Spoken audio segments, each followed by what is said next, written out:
Good morning. I was listening to some cheap psychoanalysts. They were talking about when people sometimes prefer the company of animals, of stock animals, than the company of humans. They were making the case that they probably had some event in their life, a traumatic event, and now makes them feel more hesitant to be around people. And I was like, is that it? Is that the only hypothesis that you guys can think about? Just maybe this person is wise. Maybe they can tell what's a human. Maybe they prefer the company of people and they just avoid narcissists and psychopaths. But that they can't admit. They can't admit wisdom at all. They can't admit that an ant from a colony decided to hang out by themselves and avoid all ants. An ant colony actually is a perfect analogy for a communist state. Yes. Everybody has tasks, everybody looks the same, there's no individuality, and they all follow orders. And that's it. There's no scattered ant that just decides to do its own thing at all.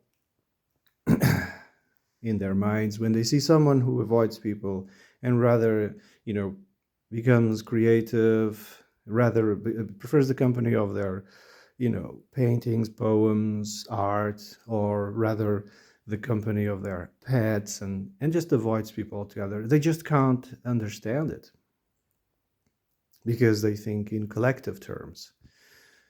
They can't see an individual. They can't see it. They only see the collective. You can notice these nuances everywhere. There hasn't been in centuries someone who made a case for individuality. Not since the times, I don't know, Pythagoras, Plato, Aristotle, maybe, I don't know. During those times, individual was elevated and celebrated. But when the world became, infested with the Abrahamic, faiths, individuality was slowly destroyed. You can see it in academia. They can't go outside the box and talk in those terms.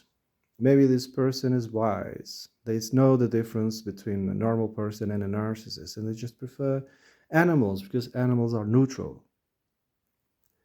Yes, animals are not good or bad. They are neutral. They follow perfectly the natural order of this world. And it's a relief. That's why they use, animals as a therapy for all sorts of, ailments. People, nah. People are evil for the most part. They are consumed by the false self. Yes, the false self, the like a narcissist. It's almost malignant. It's a malignant expression of the false self, the narcissist, and they seek to control and to destroy, to humiliate, to they find pleasure in it. And they just can't understand when someone prefers a company or simply avoids people altogether. They're like puzzled. What's going on here? This is not normal. Why is this ant outside the ant colony? Why they are going their own way? Why are they creating a parallel society? They can't understand it. And they will dehumanize anyone who does it.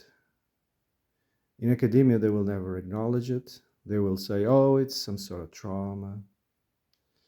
They will never go into the root. They even joke and mock wisdom,